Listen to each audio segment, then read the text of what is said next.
छा पढ़ाइणो आहे मूंखे। केल्विन साइकिल कंप्लीट कई से। सवाल पुछां, हिकिड़े ग्लूकोज जी फॉर्मेशन जे लाइ मूंखे घणियूं एटीपी खपनि totally. Number of ATP required for the formation of single glucose molecule 18। Very good.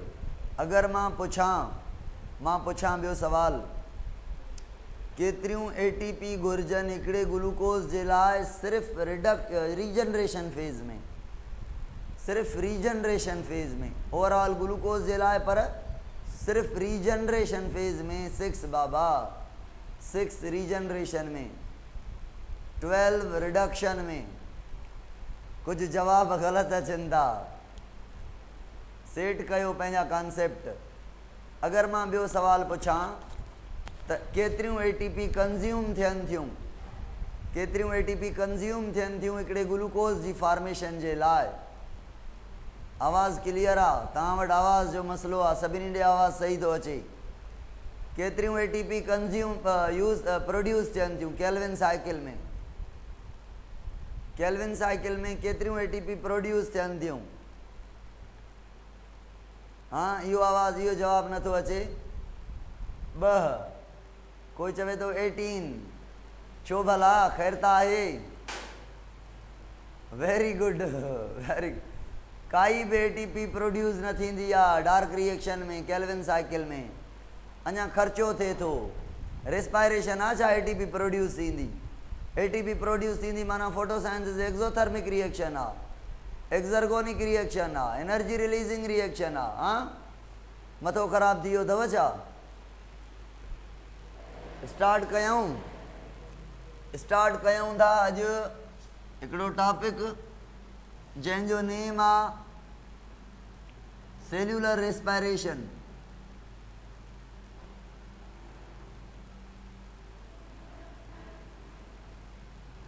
बाबा मुंहिंजो सवाल आहे, मां शुरूआती सवाल सां कयां थो। मां पॉइंट कहिड़ो रिपीट कयां हा, केॾो ईज़ी पुछुमि। मां पुछुमि ग्लूकोज जी फॉर्मेशन जे लाइ केल्विन साइकिल में घणियूं एटीपी प्रोड्यूस थियूं, घणियूं एटीपी असांखे मिलियूं त काॾों मिलियूं? 18 त ख़र्च कयूंसीं न, मिलियूं काॾों? काई कोन मिली।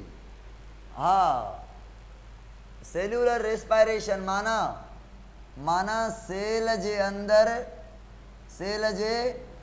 अंदर फूड जो ब्रेक थियणु। सेल जे अंदर फूड जे ब्रेक थियण खे चऊं था सेल्यूलर रेस्पायरेशन। पर शर्त इहो आहे फूड ब्रेक थिए प्लस में एनर्जी प्रोड्यूस थिए। छो जे करे ख़ाली फूड ब्रेक थिए तो एनर्जी प्रोड्यूस नथी थिए त पोइ इहा डाइजेशन आहे, इहा रेस्पायरेशन कोन्हे। रेस्पायरेशन ऐं डाइजेशन में फ़र्क़ु छा जो आहे त रेस्पायरेशन में एनर्जी प्रोड्यूस थींदी आहे। अच्छा ॻाल्हि ॿुधो, फूड बि ब्रेक थिए, एनर्जी बि प्रोड्यूस थिए, पर with the help of oxygen, त पोइ रेस्पायरेशन खे छा चवंदव? Aerobic respiration. अगरि फूड बि ब्रेक थिए थो, एटीपी बि ठहे थी, पर विदाउट यूज़िंग ऑक्सीजन, त पोइ उन रेस्पायरेशन खे छा चवंदव? Anaerobic respiration. मां सवाल पुछां, कहिड़ी रेस्पायरेशन आहे जंहिंजे अंदरि ग्लूकोज कंप्लीट टुटी वञे थो? एरोबिक ऐं एन एरोबिक मां जंहिंमें ग्लूकोज कंप्लीटली ऑक्सीडाइज थी वञे थो, उहा रेस्पायरेशन आहे एरोबिक रेस्पायरेशन। एरोबिक रेस्पायरेशन में हिकु त ग्लूकोज कंप्लीटली टुटे थो वाटर CO2 ऐं H2O में। ॿिए नंबर ते more amount of energy produce थिए थी। सवाल पुछां थो मां, एनएरोबिक रेस्पायरेशन आहे, उन में तव्हांखे पढ़ियल आहे न ग्लाइकोलाइसिस, क्रेब्स साइकिल ऐं electron transport chain. Anaerobic respiration में ख़ाली ग्लाइकोलाइसिस थिए थी, क्रेब्स साइकिल ऐं इलेक्ट्रॉन ट्रांसपोर्ट चेन नथी थिए, माना ग्लूकोज इनकम्प्लीट ऑक्सीडाइज थिए थो एनएरोबिक में। घणी एटीपी काथे ठहंदी, एरोबिक में या एनएरोबिक में? घणी एनर्जी काथे प्रोड्यूस थींदी? एरोबिक में। छो त उते ग्लूकोज कंप्लीटली ऑक्सीडाइज थिए थो, कंप्लीटली टुटे थो। अचो मूंखे हिकिड़ी ॻाल्हि ॿुधायो, सम्झायो मूंखे मां चवां थो हिकिड़ो प्रोसेस आहे ब्रीदिंग, या जंहिंखे मां चवां थो गैसिस एक्सचेंज, गैसिस एक्सचेंज, ऐं ॿियो प्रोसेस आहे सेल्यूलर रेस्पायरेशन। अगर गैसिस एक्सचेंज नथी थिए, गैसिस एक्सचेंज माना ऑक्सीजन के इनहेल करण ऐं CO2 के एक्सहेल करण, रिलीज़ करण, इनके असां गैस एक्सचेंज चऊं था। एनिमल जे केस में इनके ब्रीदिंग भी चऊं था, साह खणण जो अमल। मां पुछां तव्हां खां, अगर ऑक्सीजन न मिले गैस एक्सचेंज जे दौरान त पोइ एरोबिक रेस्पायरेशन थींदी? न थींदी न। माना एरोबिक जे लाइ ऑक्सीजन जो अंदर अचणु ज़रूरी आहे। अगर मां पुछां रेस्पायरेशन थिए थी, रेस्पायरेशन थिए थी माना फूड टुटे थो छा में? CO2 में, H2O में ऐं ATP में। अड़े बाबा ATP त इस्तेमालु कंदासीं, वाटर त कम जो हूंदो त रखंदासीं, न त इहो बि रिलीज़ कंदासीं। CO2 रखूं छा बॉडी में जेका प्रोड्यूस थिए थी रेस्पायरेशन मां? रखूं बॉडी में, स्टोर कयूं CO2? कहिड़ो ज़रूरु आहे? न रखूं न त पोइ ॿाहिरि कढूं। उन जे लाइ छा करिणो पवंदो? गैस एक्सचेंज करणी पवंदी। कटे सटे ॻाल्हि इहा थी, गैस एक्सचेंज लाज़मी आहे सेल्यूलर रेस्पायरेशन जे लाइ, छो जे करे सेल्यूलर रेस्पायरेशन में ऑक्सीजन खपे ऐं CO2 ॿाहिरि निकिरे। उहा कहिड़े प्रोसेस सां ईंदी ऐं वेंदी? गैस कहिड़ी प्रोसेस सां मटा साटा थींदियूं? गैस एक्सचेंज सां। गैस एक्सचेंज लाज़मी आहे। भला ॿुधो, अगर यूनिसेल्यूलर ऑर्गेनिज़म आहे, कहिड़ो आहे? छाजे ज़रिए गैस एक्सचेंज कंदो? फिफड़ बुकियूं वग़ैरह त कोन हूंदा न, लंग्स वग़ैरह गिल्स। पोइ सेल मेम्ब्रेन जे ज़रिए गैस एक्सचेंज कंदो। अगर मल्टी सेल्यूलर आहे पर सिंपल आहे, जीअं हाइड्रा आहे, उहो छाजे ज़रिए गैस एक्सचेंज कंदो? जीअं अर्थवाम हाइड्रा आहे, सरफेस जे ज़रिए, बॉडी जे सरफेस जे ज़रिए। असां त सरफेस जे ज़रिए कोन कंदासीं न, असां सफ़ा मल्टी सेल्यूलर खां बि इवॉल्व ऑर्गेनिज़म आहियूं। जेके इवॉल्व ऑर्गेनिज़म हूंदा उन्हनि जे अंदरि प्रॉपर कोई ऑर्गन हूंदो गैस जी एक्सचेंज लाइ। जीअं गिल्स आहिनि फिशिस में, जीअं स्किन आहे फ्रॉग में, जीअं बकल रेस्पायरेशन आहे फ्रॉग में, ऐं जीअं पल्मोनरी रेस्पायरेशन आहे इवॉल्व्ड ऑर्गेनिज़म में। पल्मोनरी माना लंग्स जे ज़रिए गैस एक्सचेंज करणु। बहरहाल गैस एक्सचेंज कईसीं, हाणे अचूं था सेल्यूलर रेस्पायरेशन ते। सेल्यूलर रेस्पायरेशन जे लाइ छा चयोसीं? सेल्यूलर रेस्पायरेशन ॿ क़िस्मनि जूं थींदियूं, हिकिड़ी एरोबिक ऐं ॿी एनएरोबिक। हिकिड़ी एरोबिक ऐं ॿी एनएरोबिक। ठीकु आहे, ऑक्सीजन यूज़ थिए त एरोबिक, ऑक्सीजन यूज़ न थिए त एनएरोबिक। अब हाणे रेस्पायरेशन छो कयूं था?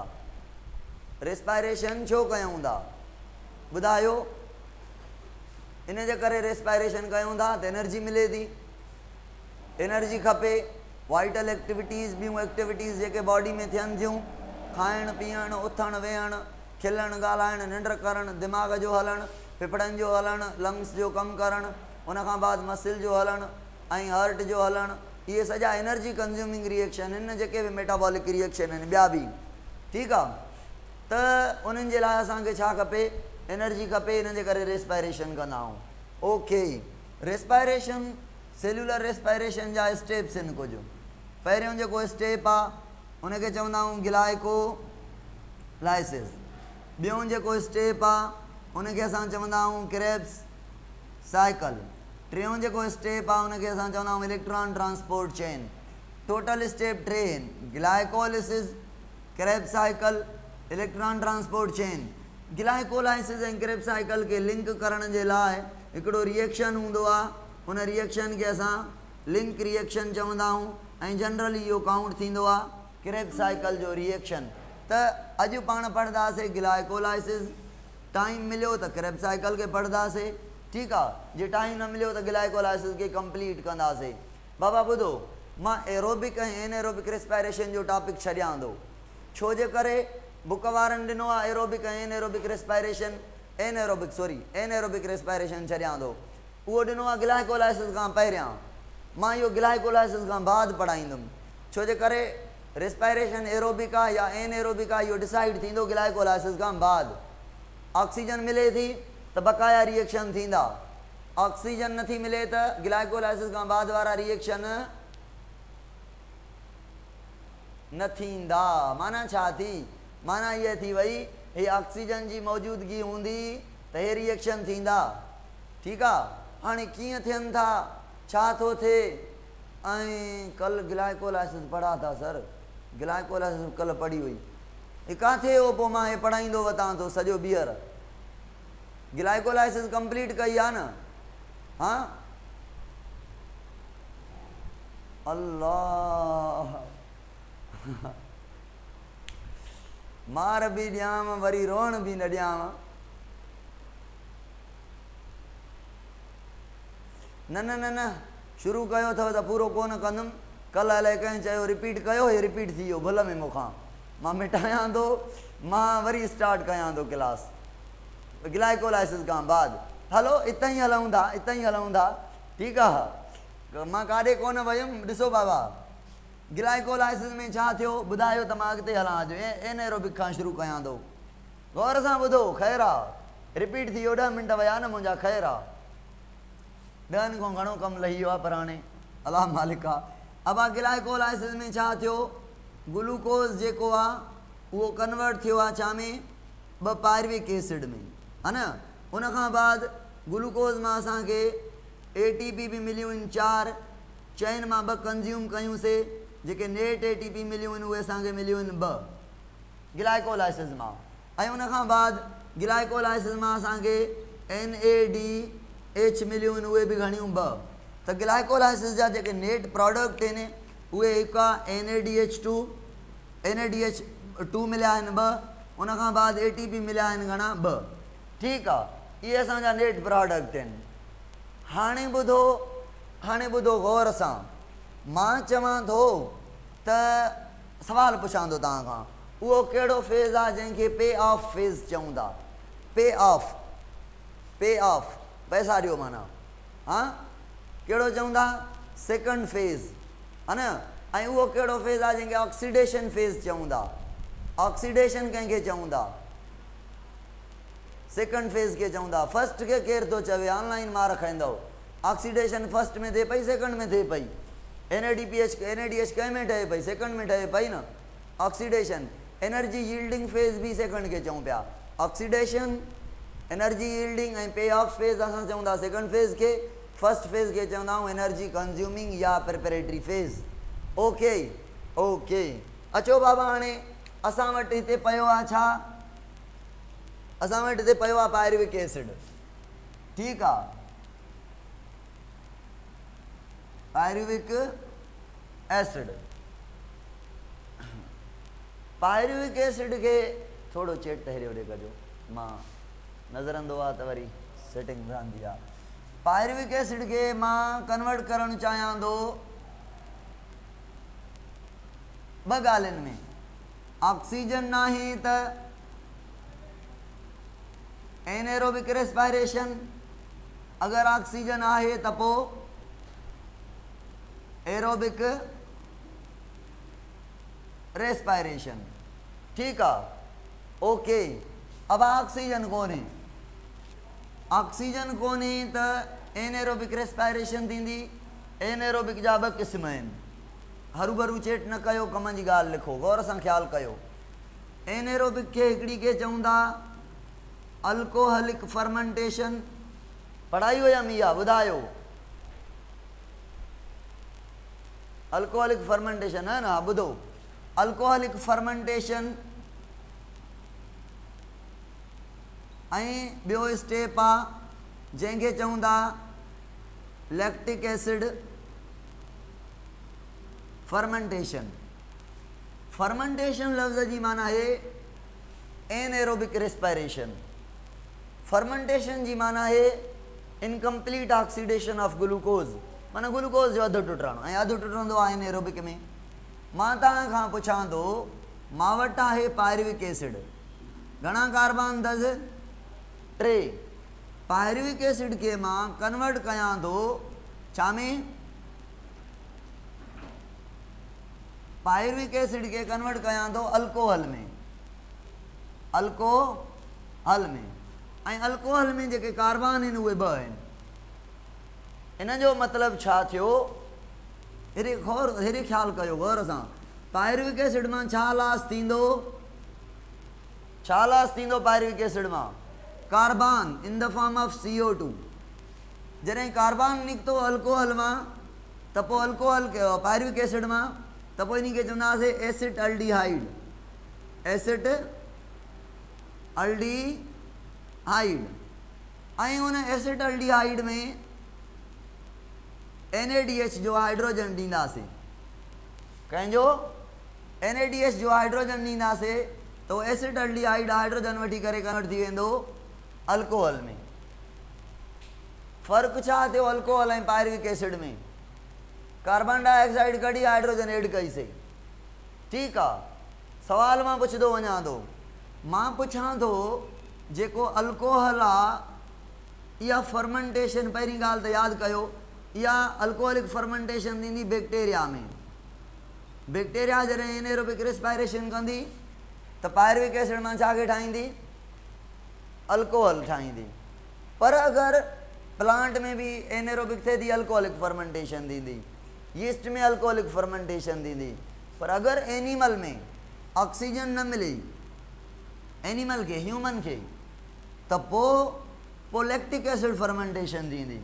लैक्टिक एसिड फर्मेंटेशन में छा थो थिए, जेको पायरुविक एसिड आहे असांजो घणा कार्बन वारो, 3 कार्बन वारो, उहो कन्वर्ट थिए थो छा में? Lactic acid 3 carbon containing molecule में। 3 कार्बन वारो 3 कार्बन वारे में फ़ाइदो छा थियो?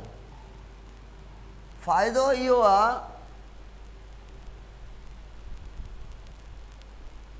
फ़ाइदो इहो आहे त पायरुविक एसिड में असां ऐड कंदा आहियूं छा ऐड कंदा आहियूं? NADH जा हाइड्रोजन। NADH कन्वर्ट थी वेंदी आहे NAD में। मां पुछां थो अगरि 2 पायरुविक एसिड आहिनि त अल्कोहल बि घणा ठहंदा? 2। त CO2 बि घणा लॉस थींदा? 2। ठीकु आहे, अगरि हिकिड़ो पायरुविक एसिड आहे त हिकिड़ो CO2, अल्कोहल बि 1। ठीकु आहे, उनखां बाद अगरि हिते 2 पायरुविक एसिड आहिनि त एसिडिक लैक्टिक एसिड बि घणा ठहंदा? 2। NADH बि घणा कंज्यूम थींदा? 2 कन्वर्ट थींदा NAD में। अब सवाल ॿुधायो मूंखे त फर्मेंटेशन छो कईसीं? कहिड़ी मजबूरी पई त फर्मेंटेशन कईसीं?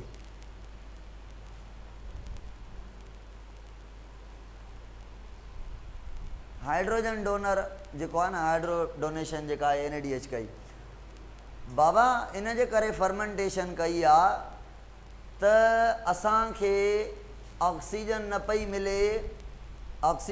मिले, क्रेब साइकिल ऐं इलेक्ट्रॉन ट्रांसपोर्ट चेन न हलंदा, त असां कोई त जुगाड़ कयूं एनर्जी हासिल करण जे लाइ। मां कल्ह बि इहा ॻाल्हि कई हुई, मूंखे यादि अचे थो, मां कल्ह हेसि ताईं पढ़ायो हुयो, तव्हां मूंखां टॉपिक रिपीट करवाए विया हो, सॼो टॉपिक मां ॿीहर पढ़ायो आहे तव्हांखे। ठीकु आहे, मूंखे छा आहे, कोर्स तव्हांजो पूरो पोइते थी वियो। ठीकु आहे न, त ॾिसो असांखे मक़सदु छा हुयो, इलेक्ट्रॉन ट्रांसपोर्ट चेन ऐं क्रेब साइकिल त नथा हलनि, पर ख़ाली असां ग्लाइकोलाइसिस त हलाए जुगाड़ करे सघूं था। पोइ इन जे करे ऑक्सीजन जी अनअवेलेबिलिटी में क्रेब साइकिल न हलंदी, ETC न हलंदी, ख़ाली ग्लाइकोलाइसिस खे रिपीट कंदा रहंदासीं। ॾिसो न, ग्लाइकोलाइसिस खे रिपीट करण जे लाइ असांखे छा खपे? असांखे खपे NAD। खपे कि न खपे? न त ग्लाइकोलाइसिस थींदी NAD न हुजे त। पण NAD काॾों अचे? हिकु त इलेक्ट्रॉन ट्रांसपोर्ट चेन बि कोन थी थिए, इन में NAD जेके हूंदा आहिनि NADH यूज़ थींदा आहिनि ऐं कन्वर्ट थींदा आहिनि छा में? NAD में। पोइ वरी साॻा ई वञी ग्लाइकोलाइसिस में इस्तेमालु थींदा आहिनि, क्रेब साइकिल में इस्तेमालु थींदा आहिनि। पर हाणे असां वटि ऑक्सीजन नाहे त इलेक्ट्रॉन ट्रांसपोर्ट चेन नथी थिए, क्रेब साइकिल नथी थिए, माना NADH NAD में कन्वर्ट नथा थियनि। पोइ जुगाड़ करिणो पवंदो ग्लाइकोलाइसिस खे हलाइण जो। कहिड़ो? NAD फ्री करणी चवंदी। मक़सदु इहो हुयो NAD खे फ्री करणु। NADH मां NAD कन्वर्ट करणु ताकी इहा NAD वरी वञी जिते ग्लाइकोलाइसिस में ग्लूकोज पायरुविक एसिड में कन्वर्ट थिए थो उतां वरी NAD जेका आहे उहा कन्वर्ट थी ईंदी NADH में। अगरि ही NAD न हुजे हा त ग्लाइकोलाइसिस NADH वारे स्टेप ते रुकिजी वञी हा, छो जे करे हाइड्रोजन रिलीज़ ई न थियनि हा ऐं उन्हनि खे NADA एक्सेप्ट ई न करे हा, ऑक्सीडाइज फॉर्म में न हुजे हा न। इहो मेन रीज़न हुयो एनएरोबिक रेस्पायरेशन जो। हाणे असां जेको टॉपिक पढ़ंदासीं उनखे असां चऊं था क्रेब्स साइकिल। ठीकु आहे, क्रेब्स साइकिल खे हाणे घुमायूंसि था। खोपड़ी खोले वियो, ॾिसो हाणे क्रेब्स साइकिल जो कॉन्सेप्ट छा आहे। क्रेब्स साइकिल जो कॉन्सेप्ट इहो आहे त ग्लाइकोलाइसिस कईसीं, उनखां बाद ऑक्सीजन अवेलेबल आहे, अवेलेबल आहे त ग्लाइकोलाइसिस खां बाद लिंक रिएक्शन थी क्रेब्स साइकिल थींदी। सही आहे, अदा फोटो त कढिजोसि।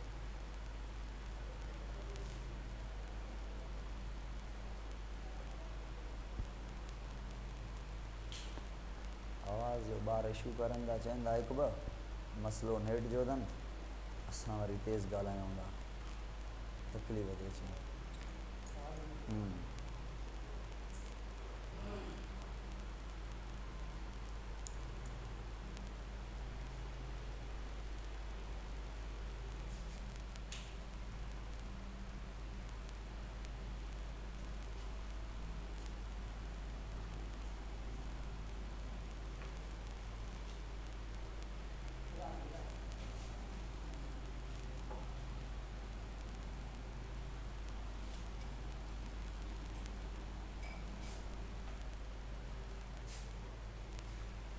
तव्हांखे ख़बर आहे त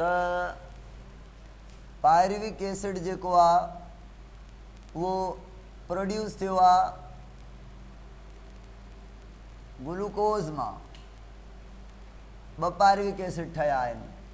हाणे पायरुविक एसिड खे असां कन्वर्ट करणु चाहियूं था एसीटाइल कोएंजाइम ए में। छो कन्वर्ट करणु चाहियूं था त हे असांजो जेको आहे त माइटोकॉन्ड्रिया आहे। ठीकु आहे, हे माइटोकॉन्ड्रिया आहे, हे माइटोकॉन्ड्रिया जी इनर मेम्ब्रेन आहे। पायरुविक एसिड जॾहिं इंटर थियणु चाहे तो माइटोकॉन्ड्रिया में, आउटर मेम्ब्रेन्स में पोरिन्स आहिनि जंहिंखां क्रॉस करे अचे थो, गौर सां ॿुधो। पर जेका इनर मेम्ब्रेन आहे उनखां पायरुविक एसिड अंदरि नथो अची सघे। मूंखे सवाल जो जवाबु ॾियो, अगरि पायरुविक एसिड माइटोकॉन्ड्रिया जे अंदरि नथो अची सघे त छा हिते क्रेब्स साइकिल थींदी? ॿुधायो, न थींदी न। त पोइ छा कयूं, पायरुविक एसिड खे थोरो नंढो कयूं न, थोरो नंढो कयूं, रंधो हणूं पायरुविक एसिड खे, ॿुधो अथव न, थोरी कटिंग कयूंसि। त कटिंग कहिड़ी आहे? कटिंग इहा आहे, पायरुविक एसिड मां लॉस कयो CO2, CO2 निकिरंदो त उतां वारो हाइड्रोजन बि निकिरी वेंदो जेको उन CO2 ते अटैच थियल हुयो, उन कार्बन ते। CO2 जे रिमूवल खे चवंदा आहियूं डीकार्बोक्सिलेशन, डीकार्बोक्सिलेशन पायरुविक एसिड मां। ऐं हाइड्रोजन जे रिमूवल खे डिहाइड्रोजिनेशन या ऑक्सीडेशन ऑफ पायरुविक एसिड चवंदासीं। त ॾिसो हिते छा थियो, हिते ॿ प्रोसेस थिया। हिते थियो oxidative decarboxylation, oxidative decarboxylation. Oxidative decarboxylation जो मतलब छा है? मतलब ऑक्सीडेशन भी थी, डिकार्बोक्सिलेशन भी थी। इन्हीं ऑक्सीडेटिव डिकार्बोक्सिलेशन के असां चऊं था लिंक रिएक्शन। अब हाणे कार्बन भी निकतो, हाइड्रोजन भी निकतो, माना 3 कार्बन वारो जेको पायरुविक एसिड हुयो वो कन्वर्ट थियो 2 कार्बन कंटेनिंग मालिक्यूल में। उन 2 कार्बन कंटेनिंग मालिक्यूल के चऊं था एसीटाइल कोएंजाइम ए। कोएंजाइम हिकिड़ो कोएंजाइम आहे जेको अटैच थियो आहे एसीटाइल सां, 2 कार्बन वारो एसीटाइल आहे। ॻाल्हि सम्झ में आई? ओके आहे एसि ताईं? ओके ओके बाबा। हाणे इनखे लिंक रिएक्शन छो चयोसीं? छो त पायरुविक एसिड जी एंट्री कराए थो मैट्रिक्स में, जाते छा थींदी, जाते क्रेब्स साइकिल थींदी। हाणे मां हिते क्रेब्स साइकिल शुरू कयां थो हिते बाबा, हे एसिटाइल कोएंजाइम ए यूज़ थींदो, हिते 9 स्टेप जी साइकिल थींदी। उन साइकिल के असां क्रेब्स साइकिल चऊं था, ठीक है, क्रेब्स साइकिल चऊं था। क्रेब्स साइकिल जेका है, जेका क्रेब्स साइकिल आ, उन जो नालो TCA साइकिल भी आहे, ऐं उन जो नालो सिट्रिक एसिड साइकिल भी आहे। छो ये नाला ॾिना अथसि मां ॿुधायां थो। क्रेब्स त नाले साइंटिस्ट हुयो। सिट्रिक एसिड पहिरियों जेको मालिक्यूल ठहंदो क्रेब्स साइकिल में उहो सिट्रिक एसिड हूंदो। इन जे करे हिन साइकिल के फर्स्ट मालिक्यूल कहिड़ो ठहंदो, सिट्रिक एसिड, जंहिंजे करे नालो रखी छॾियोसीं सिट्रिक एसिड साइकिल। ऐं इहो जेको सिट्रिक एसिड हूंदो इन वटि 3 कार्बोक्सिलिक ग्रुप हूंदा। इन जे करे असां हिनखे छा चयो आहे, TCA, ट्राई मतिलबु 3 कार्बोक्सिलिक एसिड, 3 कार्बोक्सिलिक ग्रुप हूंदा। इन जे करे try carboxylic acid 3 carboxyl group वारो एसिड आहे, सिट्रिक एसिड। शुरू कयूंसि था। इन जे लाइ ट्रिक आहे हिकिड़ी, मां इहा ॿुधाईंदो आहियां, मुंहिंजी का पंहिंजी ट्रिक कोन्हे, ठीकु आहे। ट्रिक इहा आहे, CI नो simple sequence formula making option. CI नो simple sequence formula making option. Sindhu text चवे थो त 8 स्टेप आहिनि, उन जे हिसाब सां हे ट्रिक आहे। पर जेको असां हाणे फेडरल पढ़ूं था उन में 9 स्टेप आहिनि, त माना हिकिड़ो स्टेप हिते C खां पोइ वधाईंदासीं, हिकिड़ो स्टेप, ठीकु आहे, हिकिड़ो वधाईंदासीं, CI सां वधाईंदासीं हिकिड़ो, ठीकु आहे। ॾिसो बाबा, हाणे मालिक्यूल आहे हिकिड़ो जंहिंजो नालो आहे ऑक्ज़ेलो एसिटिक एसिड। छा नालो आहे, ॿुधाईंदा वञो नालो, पढ़ंदा वञो गौर सां, ऑक्ज़ेलो एसिटिक एसिड। इहो जेको मालिक्यूल आहे इन में 4 कार्बन आहिनि, गौर सां ॿुधो था न, आहे खोपड़ी खुलियल आहे।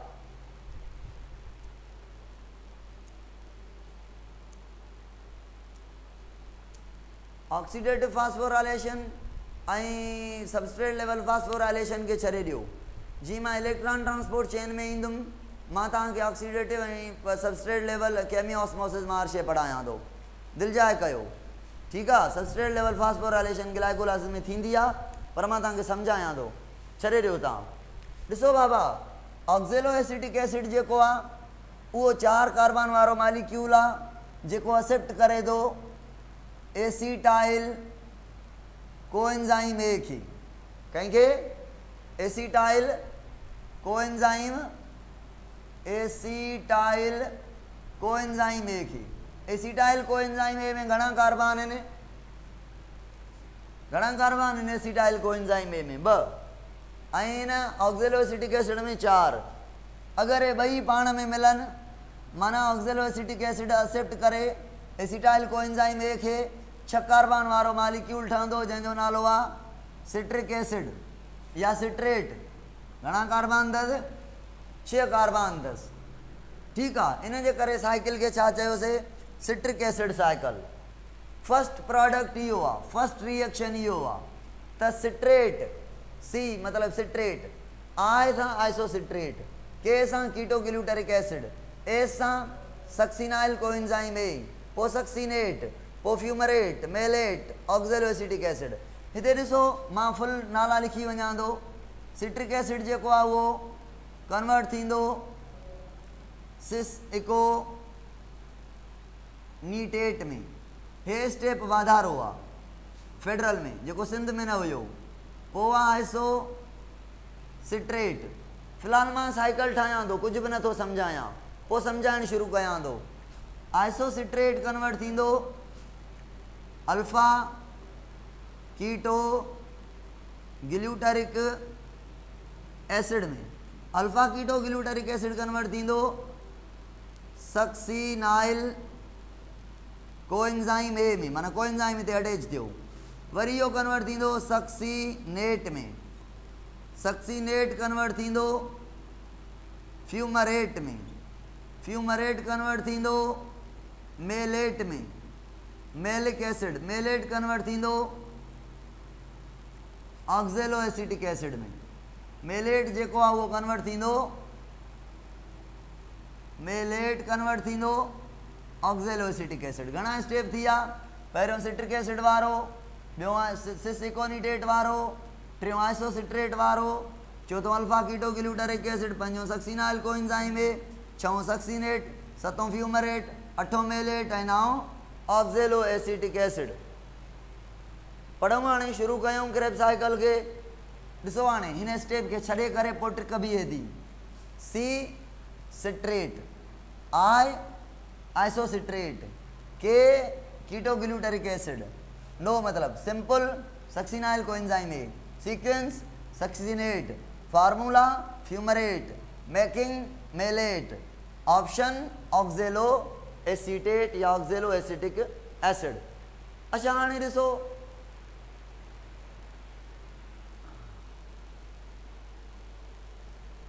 हाँ ट्रिक सही आहे, बसि हिन हे स्टेप हिकिड़ो खाधल आहे, इन खां डबल करे छॾियो, सही आहे।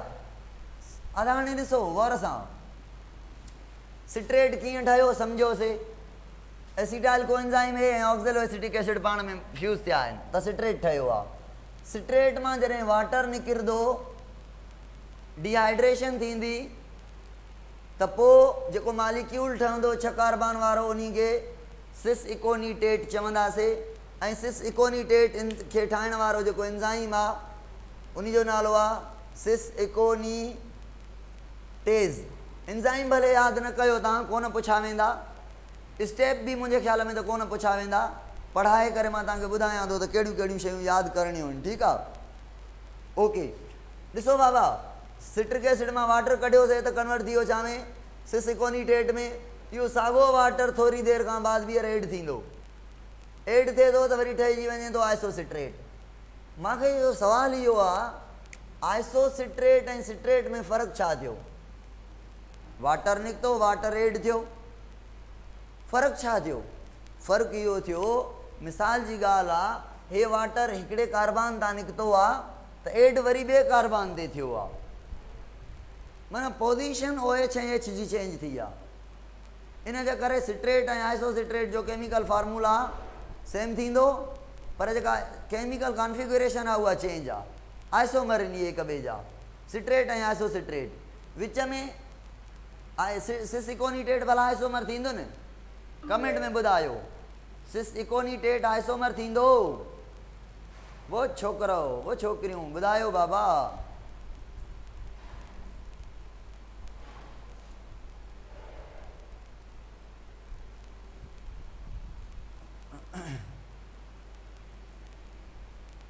छा थी वियो, खोपड़ी फिरी वई छा? अच्छा ॾिस, ठीकु आहे, थींदो आइसोमर, बसि कोन्हे हाल हयात जे ॿारनि में। हिकिड़े ॿार जो कमेंट आयो आहे थींदो, बाक़ी चवनि था न थींदो, न थींदो सर, न थींदो न बाबा। हिन मां वाटर निकितल आहे न, वाटर निकितल माना हाइड्रोजन ॿ घटि अथनि, हिकु ऑक्सीजन, हिन जो आइसोमर कीअं थींदो? न हिन जो आइसोमर थींदो। हिन में वाटर निकितल आहे त सिस इकोनीटेट ठहियो आहे, वाटर एड कयो त आइसोसिट्रेट, आइसोसिट्रेट ऐं सिट्रेट हिक ॿिए जा आइसोमर थींदा, छा करे वाटर निकिरी वाटर एड थियो आहे। अच्छा ॾिसो बाबा, हाणे आइसोसिट्रेट मां कार्बन डाइऑक्साइड निकिती त हाइड्रोजन उतां बीहंदी, उहा बि रिलीज़ थींदी न, हा न? त कार्बन डाइऑक्साइड निकिती आइसोसिट्रेट मां त छा चवां? डिकार्बोक्सिलेशन। हाइड्रोजन निकिती त छा चवां? ऑक्सीडेशन, माना ऑक्सीडेटिव डिकार्बोक्सिलेशन थी। हे कार्बन घणा आइसोसिट्रेट में? 6। त हिते कार्बन घणा बचा कीटो ग्लूटरिक एसिड में? 5। हिकु कार्बन वयो बाबा, वयो। ॾिसो बाबा, ॿियो बि कार्बन डाइऑक्साइड हिते निकितो, उन कार्बन वयो त हाइड्रोजन बीहंदी न बीहंदी? उहा बि वई हली।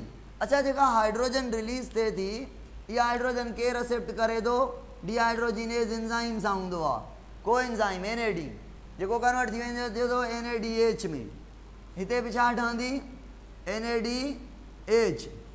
उन खां बाद हिते ॿियो प्रोसेस थिए थो, हिते ॿियो प्रोसेस कहिड़ो थिए थो, को एंजाइम ऐड थिए थो, कीटोग्लूटरिक एसिड मां कार्बन ऐं हाइड्रोजन निकिरनि था त को एंजाइम ऐड थिए थो, त जेको 4 कार्बन वारो मालिक्यूल बचियो आहे उन सां छा ऐड थियल आहे, को एंजाइम ए। 4 कार्बन वारे मालिक्यूल खे चवंदा सक्सीनाइल, को एंजाइम ए। को एंजाइम ए काथों ऐड थियो आहे, माइटोकॉन्ड्रिया जे मैट्रिक्स मां।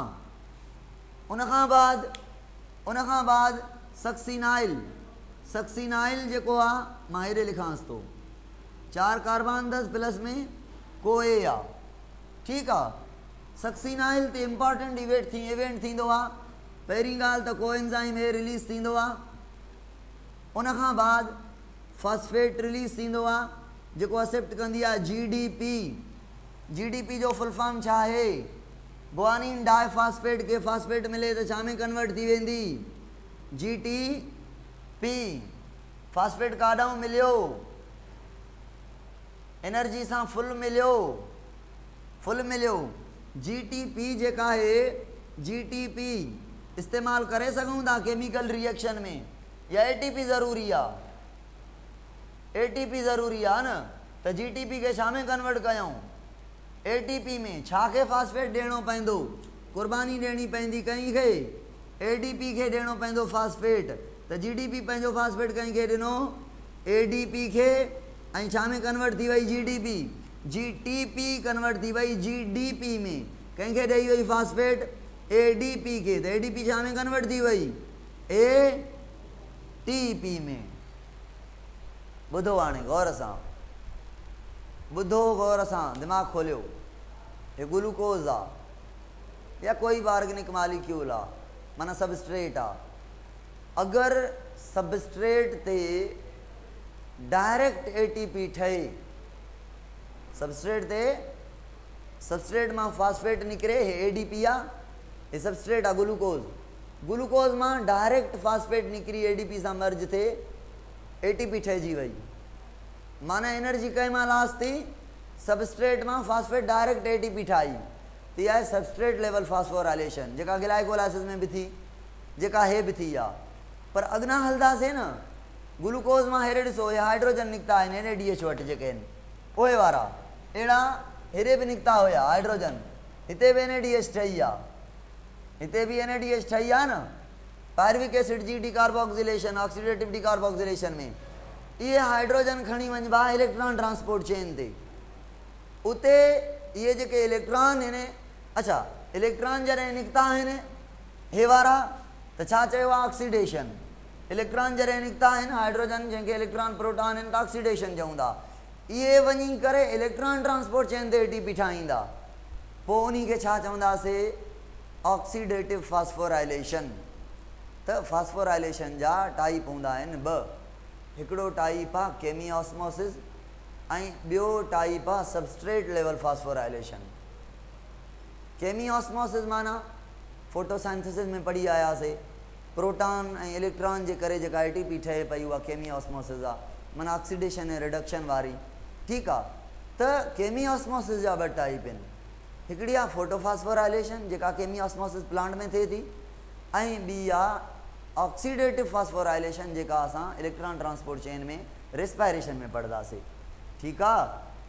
अञा बि ऑक्सीडेटिव फॉस्फोराइलेशन के इलेक्ट्रॉन ट्रांसपोर्ट चेन में मां सही तरीक़े सां तव्हांखे डिटेल में सम्झाईंदुमि त ऑक्सीडेटिव फॉस्फोराइलेशन ऐं फोटोफॉस्फोराइलेशन ॿिन्ही केमियोस्मोसिस में फ़र्क़ु कहिड़ो आहे, ठीकु आहे। ओके, अचो बाबा काथे पहुतासीं, सक्सीनेट ते।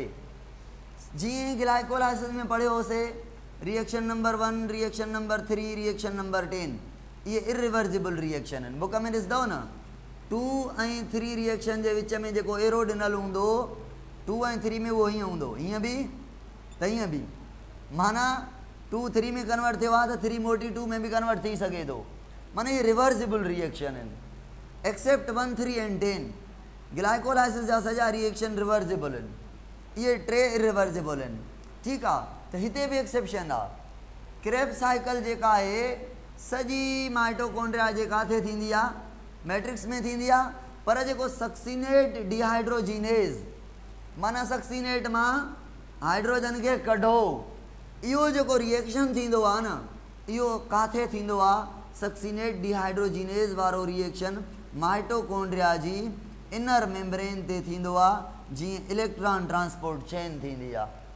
ओके, त उहो कहिड़ो एंजाइम आहे जेको सक्सीनेट मां हाइड्रोजन खे रिलीज़ करे, उन खे चवंदासीं सक्सीनेट डिहाइड्रोजीनेज़, जेको काथे प्रेजेंट न हूंदो, मैट्रिक्स में न हूंदो। इन लाइ क्रेब्स साइकिल खे वञिणो पवंदो काॾे? माइटोकॉन्ड्रिया जी इनर मेम्ब्रेन ते, जिथे इहो रिएक्शन ऑपरेट थींदो। उन खां बाद अच्छा हाइड्रोजन जे रिलीज़ करायईं त हाइड्रोजन खे रिसेप्ट कंदो, सॉरी हिते जेको त FAD एक्सेप्टर आहे न, जेको सक्सीनेट डिहाइड्रोजीनेज़ आहे हाइड्रोजन खे रिमूव कंदो त एक्सेप्ट केरु कंदो? FAD कन्वर्ट थी वेंदो छा में? FADH में। त हे फर्स्ट FADH ठहियो आहे। पहिरियां हिकु NADH ठाहे आया आहियूं, ॿी NADH ठाहे आया आहियूं, हिते फर्स्ट FADH ठाही आहे। जॾहिं सक्सीनेट मां हाइड्रोजन निकिती त सक्सीनेट कन्वर्ट थी वियो अगेन 4 कार्बन कंटेनिंग मालिक्यूल में, दैट इज़ फ्यूमरेट। फ्यूमरेट में एड थिए थो वाटर, फ्यूमरेट में वाटर एड थिए थो, माना हे जेको रिएक्शन आहे हे डिहाइड्रोजीनेशन आहे। ठीकु आहे, हे फॉस्फोराइलेशन आहे, हे जेको आहे ऑक्सीडेटिव डिकार्बोक्सिलेशन आहे, ऑक्सीडेटिव डिकार्बोक्सिलेशन आहे, हे आइसोमरिज्म आहे। डिहाइड्रेशन, हाइड्रेशन एंड आइसोमरिज्म, इहे रिएक्शन आहिनि। हे जेको रिएक्शन आहे हिन रिएक्शन खे हाइड्रेशन चऊं था, वाटर एड थिए थो, फ्यूमरेट कन्वर्ट थिए थो मेलेट में। ठीकु आहे, उन खां बाद मेलेट कन्वर्ट थिए थी ऑक्ज़ेलो एसिटिक एसिड में। जॾहिं मेलेट मां निकिरे थी हाइड्रोजन, ऐं हाइड्रोजन जेका निकिरे थी एंजाइम जेको आहे डिहाइड्रोजीनेज़ आहे, ऐं उन खां बाद मेलेट डिहाइड्रोजीनेज़ आहे, ऐं रिएक्शन खे डिहाइड्रोजीनेशन चवंदासीं। हाइड्रोजन जो एक्सेप्टर जेको आहे उहो NAD आहे, कन्वर्ट थी वेंदी NADH में। त हे असांजी 3rd NADH ठही आहे। अगरि मां तव्हां खां पुछां क्रेब्स साइकिल जा मूंखे प्रोडक्ट ॿुधायो, ॿुधाईंदव प्रोडक्ट ॿुधाईंदव? मूंखे ॿुधायो एसिटाइल कोएंजाइम ए घणा हुया? 2। त क्रेब्स साइकिल बि घणियूं थींदियूं? 2। अच्छा, 2 क्रेब्स साइकिल, 2 क्रेब साइकिल जो प्रोडक्ट लिखायो, मूंखे ॿुधायो हिकिड़ी क्रेब साइकिल में ATP घणियूं ठाहियूं? 1। त 2 क्रेब साइकिल में ATP घणियूं? 2। उन खां बाद केरु चए थो 4? मार ॾियांव छा? ऑनलाइन मार खाईंदव छा? उन खां बाद 2 नंबर ते प्रोडक्ट मूंखे ॿुधायो NADH घणियूं ठहियूं बाबा? तव्हां चओ था सर 1, 2, 3। 1 क्रेब साइकिल में 3 माना 2 क्रेब साइकिल में 6, मुंहिंजे ख़्याल में त ॿुधायो हूंदो। Very good. उन खां बाद मां पुछां थो FADH घणियूं ठहियूं? तव्हां चओ था हिकिड़ी क्रेब साइकिल में 1, 2 क्रेब साइकिल आहिनि त माना FADH घणियूं ठहियूं? 2। उन खां बाद मां पुछां थो CO2 घणा लॉस थिया? CO2 घणा लॉस थिया? तव्हां खां पुछां थो CO2 घणा लॉस थिया? हिकिड़ी कार छो 3? छो 6? 2। Very good. हा 2, हिकिड़ो हिते ॿियो हिते। अड़े बाबा खणी घणा कार्बन आया हुयो? 2 कार्बन खणी आया हो न क्रेब साइकिल में। पोइ 3 कार्बन छो कढंदव? 4 कार्बन छो कढंदव? 1 कार्बन छो कढंदव? हिकिड़ी क्रेब साइकिल में 2 कार्बन खणी आया हो त उहे 2 कार्बन लॉस थींदा। बाक़ी ऑक्ज़ेलो एसिटिक ते एसिड त रीजनरेट थिए, ॿी त क्रेब साइकिल हलाए। इन जे करे CO2 घणा लॉस थींदा? 2। ॿी में बि 2 माना 4। ओके आहे, इहे आहिनि क्रेब साइकिल जा प्रोडक्ट। उन खां बाद असां वटि टॉपिक आहे हिकिड़ो लाइट इलेक्ट्रॉन ट्रांसपोर्ट चेन, जंहिंखे असां हाणे पढ़ूं था।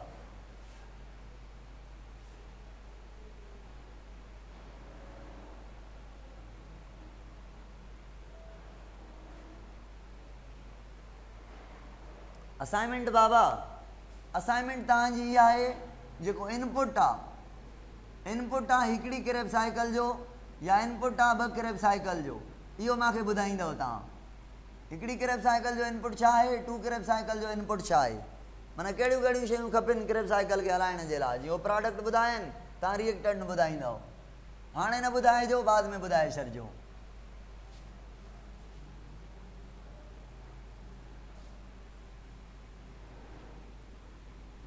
लाइट रिएक्शन हो सॉरी इलेक्ट्रॉन ट्रांसपोर्ट चेन जो छड़ो असां हिकिड़ो ठाहे था छॾियूं त नक्शो, सुभाणे हुनखे पढ़ंदासीं, छो जे करे टाइम थी वियो आहे मुंहिंजे क्लास जो, 3 बजे क्लास आहे ऐं सिर्फ़ु 5 मिंट पिया आहिनि, जंहिंमें मां थोरो घणो तव्हां सां ईअं डिस्कस करे वठां थो।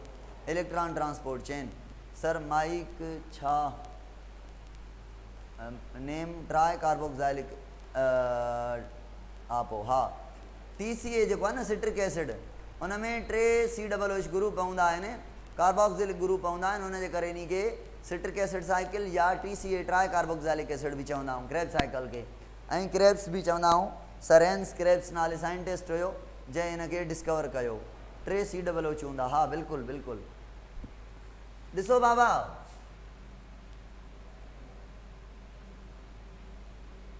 हे माइटोकॉन्ड्रिया जी इनर आउटर मेम्ब्रेन, कहिड़ी मेम्ब्रेन आहे? Outer membrane. हे माइटोकॉन्ड्रिया जी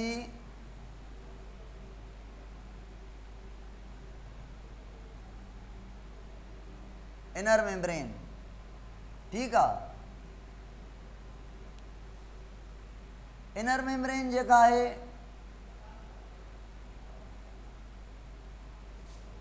हे स्पेस कहिड़ी थी वई? आउटर स्पेस, जंहिंमें प्रोटॉन जी कंसंट्रेशन हाई थींदी आहे, माइटोकॉन्ड्रिया में पढ़ाए आयो हुयुमि। उन खां बाद हे वारी स्पेस कहिड़ी थी वई? मैट्रिक्स थी वई। हे कहिड़ी शइ आहे? इनर मेम्ब्रेन जो फोल्ड क्रिस्टी जंहिंखे चवंदा। ॾिसो हाणे क्रिस्टी ते पाणी पी वठां, हिकिड़ो मिंट।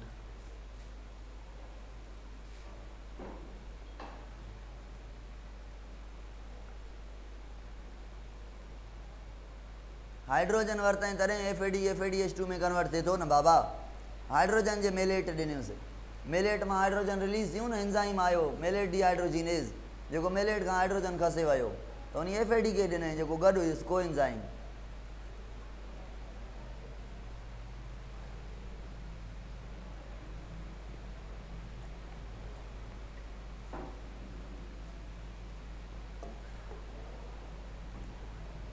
हा ॾिसो हाणे गौर सां ॿुधो, हे हिकिड़ो कम्प्लेक्स आहे प्रोटीन जो, हे ॿियो कम्प्लेक्स आहे प्रोटीन जो, ठीकु आहे। हे टियों कम्प्लेक्स आहे प्रोटीन जो, हे चौथों कम्प्लेक्स आहे प्रोटीन जो। घणा कम्प्लेक्स थी विया? 4। पहिरियों जेको कम्प्लेक्स आहे हे वारो, इन्ही जो नालो आहे NADH डिहाइड्रोजिनेज़, माना इहो कंहिंखां हाइड्रोजन वठंदो? NADH खां।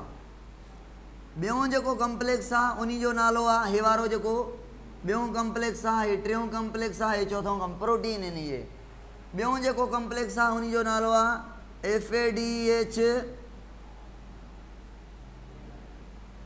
डिहाइड्रोजिनेज़ कम्प्लेक्स। टियों जेको कम्प्लेक्स आहे उन 3 कम्प्लेक्स जो नालो आहे साइटोक्रोम BC कम्प्लेक्स।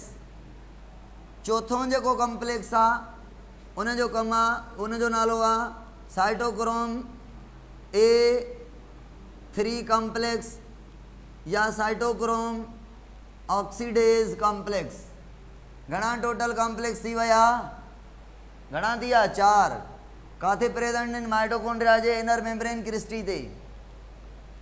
हाणे इन 4 कम्प्लेक्स सां गॾोगॾु फर्स्ट एंड सेकंड कम्प्लेक्स सां, एक्चुअली फर्स्ट सां हिकिड़ी प्रोटीन आहे, प्रोटीन आहे हिकिड़ो मालिक्यूल आहे हाइड्रोफोबिक नेचर जो, जंहिंखे चऊं था यूबीक्वानिन,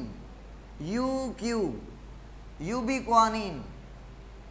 इहो इलेक्ट्रॉन कैरियर आहे। इलेक्ट्रॉन कैरियर त 4 ई आहिनि, पर इहो मोबाइल इलेक्ट्रॉन कैरियर आहे UQ, जो फंक्शन बाद में ॿुधायां थो, फ़िलहाल UQ। उन खां बाद ही कम्प्लेक्स आहे जंहिंखे छा चयो आहे? FAD डिहाइड्रोजिनेज़, ऐं हिन में NAD डिहाइड्रोजिनेज़। सवाल पुछां, कहिड़े कम्प्लेक्स में NAD एक्सेप्टर हूंदो?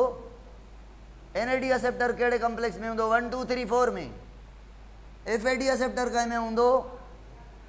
ओके ओके बाबा हाणे अगरि FADH अचे, FADH अचे त उहो पंहिंजा हाइड्रोजन कंहिंखे ॾींदो? कम्प्लेक्स 2 खे। ॾिसो हाणे सिर्फ़ु मां इलेक्ट्रॉन जो फ्लो सम्झायां थो बसि, बाक़ी शयूं बाद में पढ़ंदासीं। इलेक्ट्रॉन अगरि NADH ॾिए थो त पहिरियां काॾे वेंदो? कम्प्लेक्स 1 ते। कम्प्लेक्स 1 में NADH रिडक्टेज एंजाइम आहे, ऑक्सीडेज एंजाइम आहे जेको NADH खे ऑक्सीडाइज़ करे थो, हाइड्रोजन वठे थो, हाइड्रोजन वठे थो माना इलेक्ट्रॉन ऐं प्रोटॉन वठे थो। हाणे हे कम्प्लेक्स पंहिंजा इलेक्ट्रॉन पहुचाईंदो काथे? इहो कम्प्लेक्स पंहिंजा इलेक्ट्रॉन पहुचाईंदो कम्प्लेक्स 3 तक, 2 खे न ॾींदो।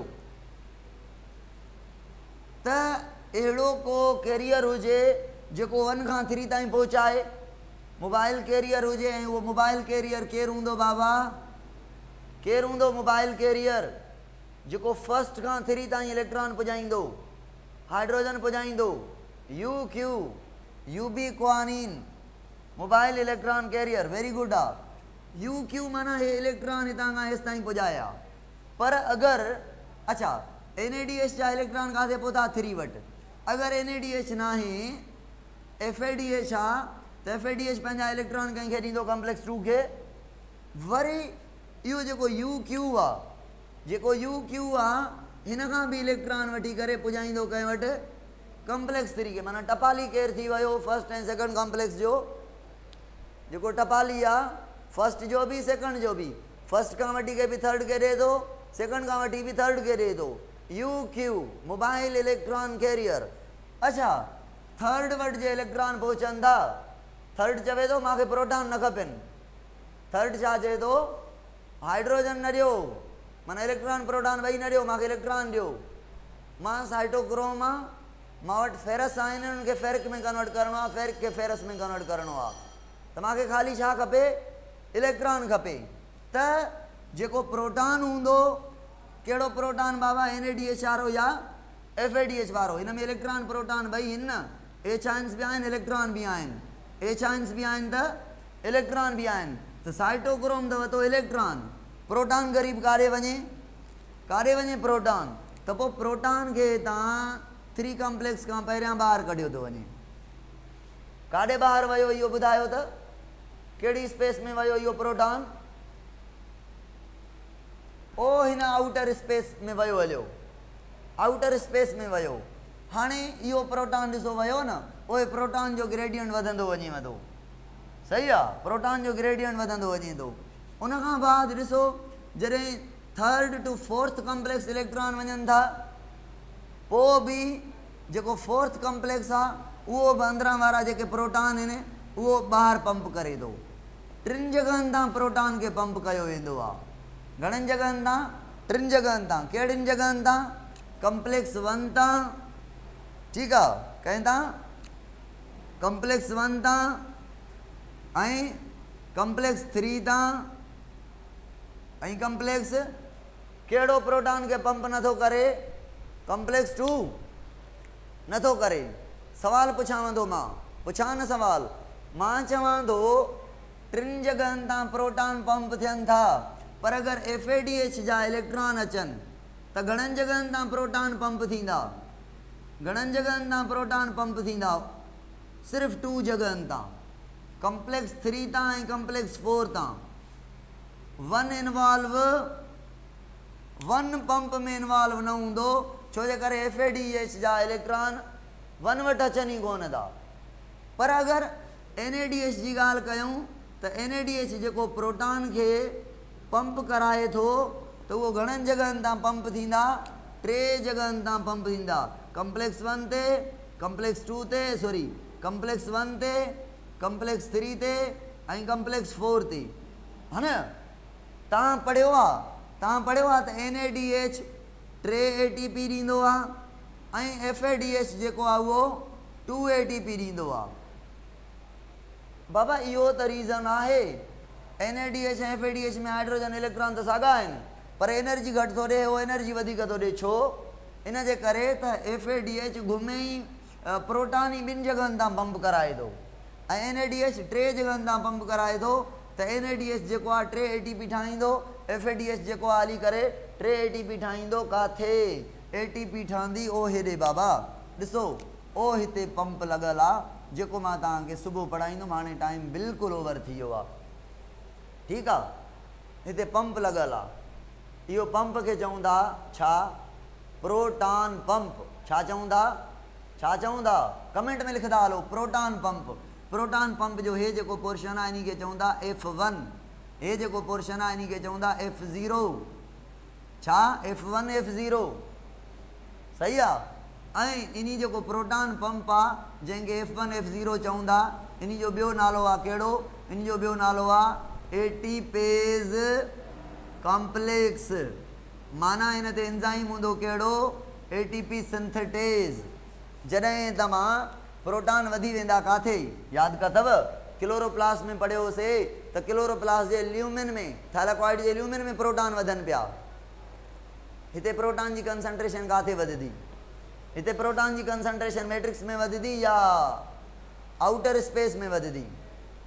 ॿुधायो, आउटर स्पेस में वधंदी न? आउटर स्पेस में वधंदी त हिते प्रोटॉन जो मोटिव फोर्स PMF काथे आहे थींदो? काथे आहे थींदो PMF? आउटर स्पेस में, inner mitochondrial inter mitochondrial space में। त प्रोटॉन काॾे ईंदा? प्रोटॉन हेॾे पंप थींदा, ओ हेॾे हितां पंप थींदा। जॾहिं प्रोटॉन पंप थींदा निकिरंदा त प्रोटॉन वञी जीअं पंप थींदा त प्रोटॉन मां एनर्जी लॉस थींदी, हिकिड़े प्रेशर हिकिड़े ग्रेडियंट सां निकिरंदा। काॾे? आउटर स्पेस खां मैट्रिक्स में अचनि था, अंदरि अचनि था। त पोइ प्रोटॉन मां जेका एनर्जी रिलीज़ थींदी उहा एनर्जी ॾिनी वेंदी कंहिंखे? ADP खे। कंहिंखे ॾिनी वेंदी एनर्जी? ADP खे। प्लस में उन सां फॉस्फेट जोड़ियो वेंदो, ठही वेंदी छा? ATP। ADP जो ATP में कन्वर्ट थियणु इहो आहे फॉस्फोराइलेशन। पर इहा जेका फॉस्फोराइलेशन थी आहे इन खे असां छा चवंदासीं? कहिड़ी फॉस्फोराइलेशन आहे? ऑक्सीडेटिव फॉस्फोराइलेशन आहे। छो जे करे हे ऑक्सीडेशन रिडक्शन इलेक्ट्रॉन मां इलेक्ट्रॉन आया ग्लूकोज मां, उन्हनि अची करे ATP ठाराई आहे त हिनखे ऑक्सीडेटिव फॉस्फोराइलेशन चवंदासीं। सवाल पुछां, हे जेको मैकेनिज़म आहे सॼो ATP फॉर्मेशन जो, इन खे केमियोस्मोसिस चऊं था। पर केमियोस्मोसिस जेका हुई प्लांट वारी, थैलाकॉइड वारी, फोटोसेंसिस वारी, ऐं हिन में फ़र्क़ु छा आहे इहो तव्हां ॿुधाईंदव मूंखे व्हाट्सएप ग्रुप ते। अॼु जे लाइ एतिरो काफ़ी आहे, ठीकु आहे। अच्छा ॿुधो हिकिड़ी ॻाल्हि, आख़िरी ॻाल्हि ॿुधो। इलेक्ट्रॉन काथे पहुतो आहे? पहिरें कॉम्प्लेक्स खां 3 खां 4 ते। NADH जे केस में, FADH जे केस में FADH पहिरें ॿिए कॉम्प्लेक्स खां 3 खां 4 ते। 4 ते इलेक्ट्रॉन आयो आहे त इहो वञे काॾे? त जेको चोथों कॉम्प्लेक्स आहे न, इन जो नालो आहे ॿियो साइटोक्रोम A3 जो नालो आहे ऑक्सीडेज। माना इहो चोथों कॉम्प्लेक्स छा कंदो? ऑक्सीजन मालिक्यूल खे अधु कंदो। अधु माना 1/2, सही आहे। ऑक्सीजन खे छा कंदो? अधु कंदो, 1/2 कंदो। पोइ 2 इलेक्ट्रॉन ऐं 1 ऑक्सीजन एटम मिलाए ऐं 2 प्रोटॉन हेॾा निकिता जेके, हे प्रोटॉन जेके हितां पंप थिया न उहे बि ईंदा। 2 प्रोटॉन बि मिलंदा, 2 प्रोटॉन 2 इलेक्ट्रॉन 1 ऑक्सीजन मिली करे छा ठाहींदा? वाटर ठाहींदा। इन वाटर खे चवंदासीं मेटाबॉलिक वाटर। ऐं इहो जेको मेटाबॉलिक वाटर आहे, अगरि न ठहे, अगरि ऑक्सीडेज कमु न करे त छा थींदो? ॿुधायो काॾे वियो ऑक्सीडेज कॉम्प्लेक्स नंबर 4 कमु न करे, ऑक्सीजन इस्तेमालु न करे त छा थींदो? वाटर फॉर्म न थींदो। हलो वाटर फॉर्म न थींदो त ॿुधो, इलेक्ट्रॉन हिन चेन तां लहंदो न? लहंदो न। इलेक्ट्रॉन जे न लहंदो, ऑक्सीजन न आहे न, इलेक्ट्रॉन न लहंदो त ॿी इलेक्ट्रॉन ट्रांसपोर्ट चेन थींदी? ॿी इलेक्ट्रॉन ट्रांसपोर्ट चेन न थींदी त NADH ऐं FADH यूज़ थींदा? NADH ऐं FADH यूज़ न थींदा। गुड आहे। NADH ऐं FADH यूज़ न थींदा त क्रेब साइकिल थींदी?